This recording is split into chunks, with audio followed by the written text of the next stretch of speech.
എനിക്ക് സൗന്ദര്യം പോരാ, ഞാൻ കറുത്തിട്ടാണ്, എൻ്റെ മുഖത്തൊക്കെ പാടുണ്ട്, ഞാൻ തടിച്ചിട്ടാണ്, എനിക്ക് പൊക്കമില്ല, എനിക്ക് മുടിയില്ല, ഇങ്ങനെ ചെറിയ ചെറിയ കുറവുകളുടെ പേര് വളരെയേറെ ടെൻഷൻ അടിക്കുന്നവരാണ് നമ്മളിൽ പലരും, അല്ലേ?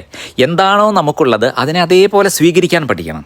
നമുക്ക് നമ്മുടെ കുറവുകളെ പറ്റിയുള്ള മനോഭാവം ഒന്ന് മറിച്ച് ചിന്തിച്ചു തുടങ്ങിയാൽ തീരുന്ന പ്രശ്നമേ ഉള്ളൂ. എല്ലാറ്റിലും പെർഫെക്ഷൻ കണ്ടെത്താൻ ശ്രമിക്കുന്നത് നമുക്ക് വല്ലാതെ മെൻ്റൽ പ്രഷർ ഉണ്ടാക്കും. അത് നമ്മുടെ ആത്മവിശ്വാസത്തെയും അങ്ങനെ ദൈനംദിന ജീവിതചര്യകളിലുമൊക്കെ ദോഷമായി ബാധിക്കും. നമ്മൾ മനസ്സിലാക്കേണ്ടത് എന്താണെന്നറിയോ? എല്ലാത്തിനും അതിൻ്റെതായ സൗന്ദര്യമുണ്ട് എന്നതാണ്. നമ്മൾ കാണുന്ന കാഴ്ചകളിലും നമ്മളിൽ തന്നെയുള്ള കുറവുകളിലും സൗന്ദര്യം കണ്ടെത്താൻ പഠിച്ചു കഴിഞ്ഞാൽ ആ കുറവുകളെ നമ്മൾ ആസ്വദിക്കാൻ തുടങ്ങും. നീ അല്പം കറുത്തിട്ടാണെങ്കിൽ ആ കറുപ്പ് ഒരു സൗന്ദര്യമാണ്. ആ കറുപ്പിനെ ഇഷ്ടപ്പെടുന്ന എത്രയോ പേരുണ്ട്, തടിയുള്ളവരെ ഇഷ്ടപ്പെടുന്ന എത്രയോ പേരുണ്ട്. എല്ലാം പെർഫെക്റ്റ് ആകണമെന്ന് നമ്മൾ ശ്രദ്ധിച്ചാൽ അത് മരണം വരെ നമ്മളിൽ സമ്മർദ്ദം ഉണ്ടാക്കിക്കൊണ്ടിരിക്കും. ഇംപെർഫെക്ഷനിൽ ഒരു പ്രത്യേക സൗന്ദര്യമുണ്ട്. നമുക്കറിയാം, ഇംഗ്ലീഷുകാരൊക്കെ പഴമയെ ഒരുപാട് ഇഷ്ടപ്പെടുന്ന നിലനിർത്തുന്ന ആൾക്കാരാണ്. കാരണം എത്രത്തോളം പഴക്കമുള്ള ഒരു കെട്ടിടമാണോ അതിന് അത്രത്തോളം സൗന്ദര്യം അവർ കണ്ടെത്തുന്നുണ്ട്.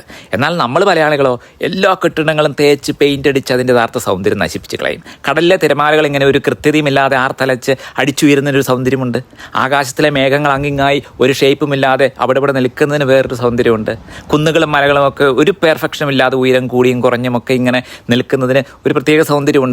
ഇങ്ങനെ നമ്മിലെ കുറവുകൾ എന്ന് നമ്മൾ കരുതുന്ന ആ കാര്യങ്ങളിലെ സൗന്ദര്യം നമുക്ക് കാണാനും ആസ്വദിക്കാനും കഴിയണം. അതിന് നമ്മുടെ ചിന്താഗതിയിൽ അല്പം ഒന്ന് മാറ്റം വരുത്തിയാൽ മതി.